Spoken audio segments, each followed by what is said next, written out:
నమస్కారం. ఈటీవీ 360కి స్వాగతం. ముందుగా ప్రధాన అంశాలు.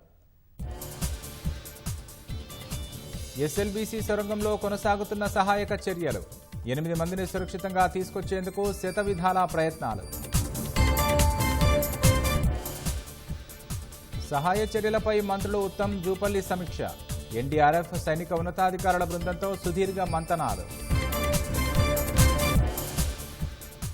ప్రముఖ పుణ్యక్షేత్రం యాదగిరిగుట్టలో స్వర్ణగోపురం ఆవిష్కరణ.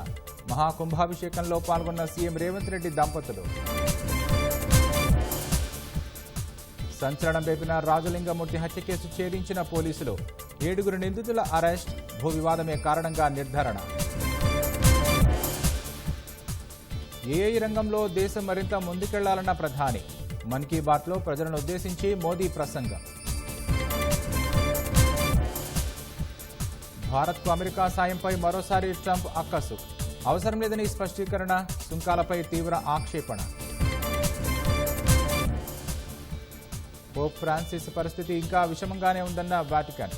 న్యూమోనియా, ఊపిరితిత్తుల ఇన్ఫెక్షన్తో తగ్గలేదని వెల్లడి.